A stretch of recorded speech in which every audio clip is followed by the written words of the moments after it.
plenário deve concluir esta semana a votação do projeto que renegocia a dívida dos estados superendividados. E os deputados devem deliberar também sobre a reforma trabalhista. Mas a expectativa de se votar hoje a medida provisória que trata das concessões de rodovias e ferrovias não se cumpriu. Quem tem mais informações é a repórter Dini Moraes, que acompanha o plenário. Dini, boa noite. Será que essa MP ainda volta à pauta? Boa noite, Marcelo. É possível, Marcelo, que essa medida provisória volte à pauta do plenário, mas é bem difícil, viu? Isso porque a gente tem alguns temas bastante polêmicos na pauta essa semana, como você mesmo já mencionou, a reforma trabalhista e a continuação da votação da proposta que trata dos estados superendividados. Ambos assuntos são super polêmicos e vão contar com obstrução dos partidos de oposição. O que estava previsto para hoje, que era a medida provisória 752, ela autoriza a prorrogação e a relicitação das concessões de rodovias, ferrovias e aeroportos. Ela mexe aí, atinge aí as últimas concessões que aconteceram nos últimos 12 anos. Em alguns casos, pode até prorrogar por 30 anos essas concessões. Não aconteceu a votação porque não houve quórum, ou seja, não se atingiu o número mínimo de 257 deputados necessário para acontecer algum tipo de votação no plenário. Com isso, essa matéria fica aí suspensa e pode ser colocada em votação a qualquer momento. Parte desse baixo quórum se deve à obstrução que os partidos de oposição estão fazendo, não pela medida provisória em si, mas pelos outros temas que estão pautados essa semana, como eu já falei, a reforma trabalhista e a proposta voltada aos estados superendividados. Amanhã está prevista, então, a continuação da votação dessa proposta dos estados superendividados. Essa proposta, ela permite que esses estados fiquem 3 anos sem pagar o que devem ao governo federal e mais 3 anos com parcelas reduzidas, além de ficar suspenso aí os limites da lei de responsabilidade fiscal.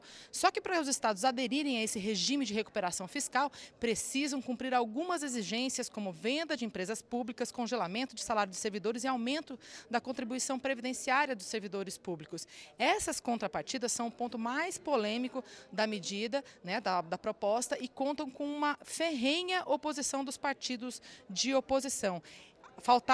O texto principal ele já foi aprovado na semana passada, só que 9 trechos que foram separados pelos partidos para serem votados separadamente ficaram para ser votados esta semana. Na verdade são 10, mas 2 tratam do mesmo assunto e então são 9 na prática aí, que pode alterar sim o texto substancialmente, em principal nessa parte de contrapartidas e na parte de vedações, ou seja, por exemplo, a proibição de reajuste salarial ou da realização de concursos públicos.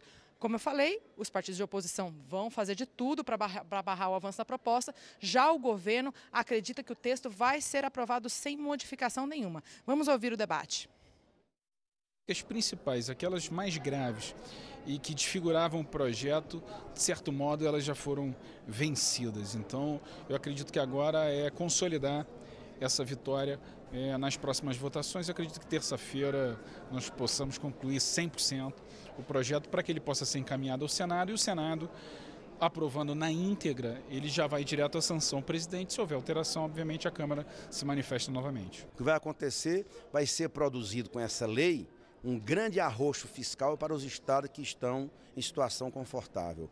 Vão se obrigar para negociar suas dívidas ou pegar empréstimo aos organismos internacionais, privatizar tudo. Vão obrigar a não realizar mais concurso público, não tem aumento de servidor, não tem nada. É um projeto draconiano. Bom, na quarta-feira está prevista a votação aqui no plenário da reforma trabalhista. Essa proposta ela altera vários artigos da CLT, a Consolidação das Leis do Trabalho. Entre eles, e entre as novidades aí que pode trazer, é a autorização para que acordos coletivos entre empregados e empregados e chefes, né, empregadores, valham mais que a CLT. Outra novidade é a autorização para a realização de trabalho intermitente, aquele que os trabalhadores só recebem pelo período trabalhado. O governo acredita que é possível fazer essa aprovação dessa proposta ainda essa semana até quinta-feira. Já a oposição disse mais uma vez que vai tentar fazer de tudo para que isso não passe. Vamos ouvir. Infelizmente o governo quer atropelar. Colocar essa matéria a queima-roupa é um péssimo caminho para o governo aqui na casa. O governo pode se dar mal. Querem mostrar que tem voto para aprovar a reforma da Previdência. Não tem.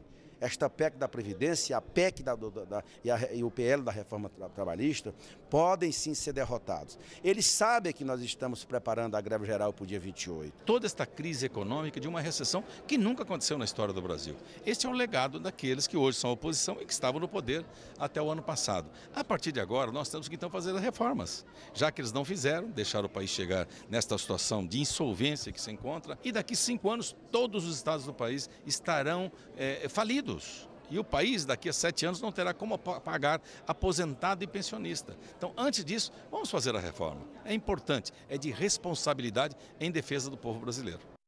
Só lembrando, Marcelo, que antes dessa proposta de reforma trabalhista chegar aqui no plenário, ela deve ser discutida e votada na comissão especial já amanhã. É com você, Marcelo. Tá ótimo, Dini. Muito obrigado pelas informações.